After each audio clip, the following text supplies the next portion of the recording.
Le créneau était entre 17h et 18h, hein. Après, de toute façon, on va rester là 1 heure, 1 heure et demie, 2 heures, hein, s'il faut. Histoire que si après il y a des retardataires, bon, on présentera un petit peu. Juste déjà, en fait, pour ceux qui ne me connaissent pas, en fait, moi je suis Fabien Audouard-Combe, en fait, je suis membre du Team Sensas Marne-la-Vallée 77. Euh, j'ai eu un peu de chance l'an dernier, en fait, j'ai été champion de France au Moulinet à Venette, donc sur une pêche à la bolo.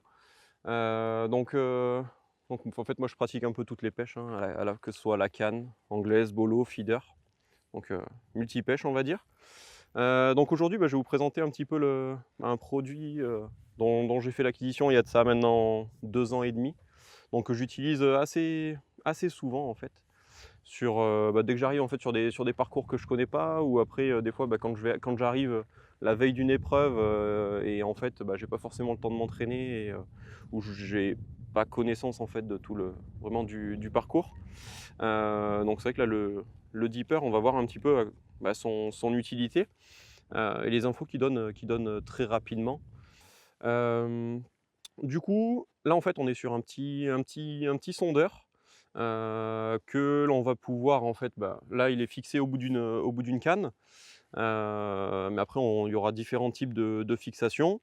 Donc pour nous en fait qui sommes des pêcheurs euh, au cou ou au moulinet, donc nous en fait on va pêcher du bord. Donc là du coup on a accroché en fait tout simplement le dipper sur une canne. Donc là c'est une canne d'amorçage, d'accord. Il faut savoir qu'en fait là la boule elle fait 100 grammes, donc il ne faut pas des cannes trop light pour ceux qui pêchent au feeder, ou des cannes anglaises light, parce que clairement ça ne supportera pas, ou alors vous allez envoyer le dipper à 20 mètres uniquement. Donc là c'est quand même donc là c'est les Black Arrow Spot Rod, donc c'est vraiment des cannes en fait dédiées à l'amorçage. Sinon après si vous avez des cannes assez puissantes, euh, après moi je pense qu'il ne faut pas des cannes après qui dépassent 4 mètres, parce qu'après vous allez avoir vraiment un palan, des choses comme ça. Ouais, des cannes, moi j'ai déjà essayé après avec des cannes de 5-6 mètres, des fois sur une bolo ou quoi. Là par contre c'est infaisable. Donc voilà, des cannes entre 3,50 m et 4 mètres, assez puissantes. Même ceux qui ont des cannes à carpe, ça marche bien. Donc le dipper, on va le voir. Donc c'est quelque chose qui est constitué qui est en deux parties. Donc en fait vous avez simplement le couvercle. Donc ça c'est le couvercle en fait dit pour la nuit, pêche de nuit, donc de couleur orange, vraiment bien visible. Autrement, en fait, on a un couvercle qui est de cette couleur-là. Le seul truc, en fait, c'est que bon, ça fonctionne bien, hein. C'est juste qu'après, des fois, quand on va aller sur des distances et puis qu'on a un petit peu quelques contre-jours, en fait, on a un petit peu de mal des fois à bien discerner Donc, une fois qu'en fait le dipper est ouvert, forcément, là après, il faudra pas le lancer à l'eau comme ça. Tout simplement pourquoi? Parce qu'en fait, là, vous accédez en fait à la partie alimentation électrique pour recharger en fait le dipper. Donc là, forcément, il y a un petit câble qui est fourni, et après vous allez pouvoir recharger ça sur secteur, ou même peut-être même sur les allumes-cigares, très probablement. Après, avec une nuit de charge, ça après là, vous allez pouvoir tourner avec pendant un trimestre, quoi, 3 mois, même, voire même plus. Moi, je le recharge entre 2 et 3 fois par an. Donc c'est vraiment. Et après, quand je l'utilise, après, voilà, ça dure un quart d'heure, une demi-heure. Voilà. De toute façon, en fait, au final, là, il ne fonctionne pas tant qu'en fait, il n'est pas dans l'eau. Donc du coup, c'est pour ça qu'en fait, il y a pas de bouton on-off sur le dipper. En fait, c'est simplement dès que vous allez le mettre dans l'eau, là, vous avez deux petites électrodes, probablement l'anode et la cathode, en fait, et vous allez avoir en fait un courant électrique qui va passer. Et en fait, c'est en gros la connexion en fait du dipper. Donc après, on va pouvoir revisser en fait le couvercle avec la boule. Et donc en fait, ce que l'on a là ici, vous avez des petites marques, deux petites marques en fait quand elles sont bien en face, c'est marqué waterproof. Voilà. Donc là du coup en fait on est complètement étanche. Il y avait un petit joint, on est complètement étanche. Du coup en fait il y aura pas d'eau qui va pouvoir rentrer dans le dipper. Voilà. Donc ensuite, du coup, le dipper, forcément, lui, ça va être le petit sonar, le petit échosondeur. Et en fait, il va falloir le connecter un écran. Donc là, en fait, maintenant, on peut connecter ça avec les smartphones. Donc en fait, c'est simplement une application Deeper. Moi, j'utilise en mode basique. Euh, et en fait, cette application, dès que vous allez mettre le Deeper dans l'eau, les deux, en fait, enfin, dans un premier temps, il va falloir chercher le dipper pour la première utilisation. Après, une fois que c'est connecté, en fait, au final, ben, dès que le dipper sera dans l'eau, vous allez pouvoir détecter le dipper. Voilà. Alors pourquoi je l'ai accroché à cet endroit-là? Ouais, tout simplement parce qu'en fait, effectivement, là on va fonctionner, on va tirer du bord. Donc le truc en fait, c'est qu'on va le tirer comme ça et en fait les petites électrodes en fait, elles sont voilà. Ouais, voilà. Voilà. Donc après vous avez différentes positions. En fait, les différentes positions, c'est vrai que nous on est des pêcheurs plutôt du bord, mais après en fait ça peut être également utilisé des fois en fait en flotte tube ou en bateau. Et donc du coup en fait ils ont une perche et ils le trempent juste comme ça. Voilà. Donc c'est pour ça que du coup après il y a des accroches également, d'autres types d'accroches. On va passer au bord de l'eau, un peu plus près de l'eau encore. Quelle profondeur? 80 mètres. 80 mètres. Minimum, là par contre il faut minimum 1 mètre d'eau. Il faut minimum 1 mètre d'eau, sinon en fait il nous dit que c'est trop peu profond. C'est pas assez profond, ouais. Donc là simplement, là ce qu'on a fait, c'est qu'on a également en fait juste fixé le téléphone en fait via une sorte d'araignée, comme ça. Comme ça en fait on va pouvoir monitorer un petit peu là tout ce qui se passe directement sur le téléphone. Forcément après on n'a que 2 mains, donc pour tenir la canne et le moulinet, il en faut 2. Ceux qui arrivent à voir un peu avec les contre-jours, donc là j'ai lancé l'appli et pour le moment en fait c'est marqué Dipper et déconnecté. Ok. Forcément en fait il est hors d'eau, donc en fait c'est comme s'il était éteint. En fait il n'y a aucun signal. Donc là on va le mettre dans l'eau. Là ouais. Pour ceux qui arrivent un petit peu à voir, hop là. Donc là en fait ce que vous voyez, pour le moment en fait c'est juste indiqué Dipper Pro Plus. Donc en fait du coup ben, c'est le nom du Dipper. Donc on voit qu'en fait là du coup il est en train de visualiser quelque chose. Je sais pas en fait si vous arrivez à voir avec les. On voit complètement à droite, on voit déjà le fond. Ouais, voilà, tout à fait. Donc là en fait là il est en train de monitorer un petit peu en fait ce qu'il y a en dessous. Donc pour le moment là il dit que bah, là où il est, on a 1 mètre 70 de fond. Une eau en surface qui est à 18 degrés.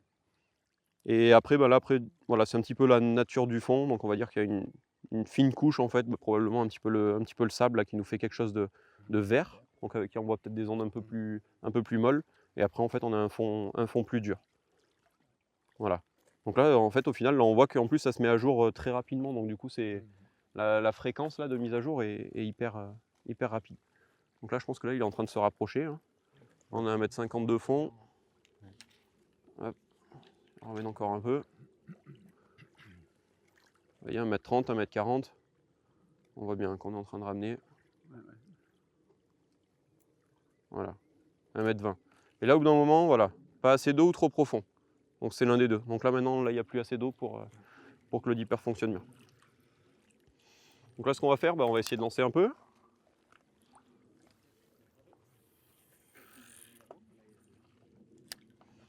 Pas forcément lancer trop loin.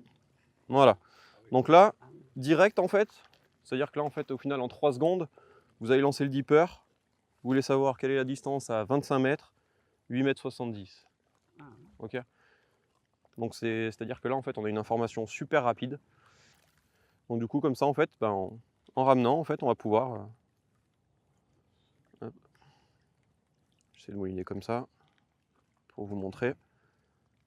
Donc là en fait là on voit là on est à 7 mètres, 7,50 m, 7,40 m. Donc après moi ce que je conseille en fait c'est vous lancez, si vous voulez connaître un petit peu la topographie de votre fond, comme ça, vous lancez, vous ramenez comme ça à vitesse constante. Et là le truc en fait c'est que vous allez voir comme ça un petit peu, là on voit que là il y a déjà plus que 5,70 m de fond. Donc au plus on ramène, alors là si on ramène de manière régulière comme ça en fait, on voit qu'il n'y a pas forcément de cassure là pour le moment. C'est un fond plutôt très régulier. C'est un fond plutôt très régulier. Voilà, je vais juste arrêter de mouliner là. On est à peu près à 13 mètres, là il y a 3 mètres 50 de fond. Donc là au final là en fait c'est entre 25 et 10 mètres là où il se trouve la topographie du fond. Enfin, mais par contre en linéaire quoi, devant nous. Voilà. Donc ça donne des infos assez rapidement. 16 degrés, température de l'eau. Tout à l'heure on était à 17. Il se trouve ici, si je comprends bien. Oui. Et la partie la plus Ouais, profonde, tout à fait. extérieure. Ouais, c'est ça. Hein, C'est ça. C'est ça. Exactement. Ouais. À peu près plate à ce niveau-là. Ouais, non, bah en fait, le truc, en fait, c'est vu qu'il est en statique. Vu qu'il est en statique, en fait, du coup, en fait, on a l'impression que c'est plat, mais non, en fait, c'est pas plat. C'est juste qu'en fait, vu qu'il est en statique, enfin, là, je suis pas en train de ramener. D'accord. Donc, du coup, en fait, lui, il détecte 2,80 m. Après, il fait défiler, en fait, tout ce qu'il voit. Mais du coup, en fait, là, il dit, bah non, là, il y a 2,80 m. Donc, c'est pas forcément que c'est plat. Voilà, après, c'est peut-être plat droite-gauche, mais après, il faudrait le contrôler. Ouais.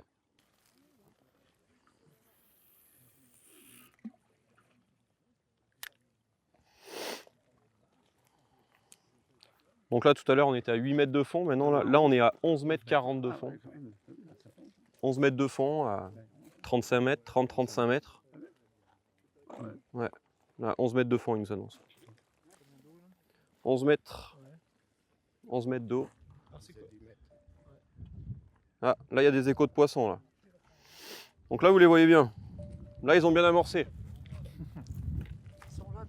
Ouais, bah là, c'est assez flagrant, en fait, du coup, là, sur un poste pêché. Ah ouais, d'accord, voilà, c'est net. C'était bonne, là, finalement. Voilà, ce sera la même demain. Ouais. Là, c'est pas Voilà. grave, hein. Vous arrivez à les voir là avec les contre-jours, L'année ouais. dernière, il y en avait des. Tu sais la grosseur des poissons ou... Ah, des fois, alors effectivement, les signaux comme ça, en fait, là, on voit que là, il y a une taille un peu plus importante. Des fois, il y a des tailles encore un peu plus importantes. Les poissons, ça c'est des bateaux. Donc, ouais, c'est vrai que là, on peut. Alors là, on pouvait se dire là que c'était un écho de poisson un peu plus important. Ouais.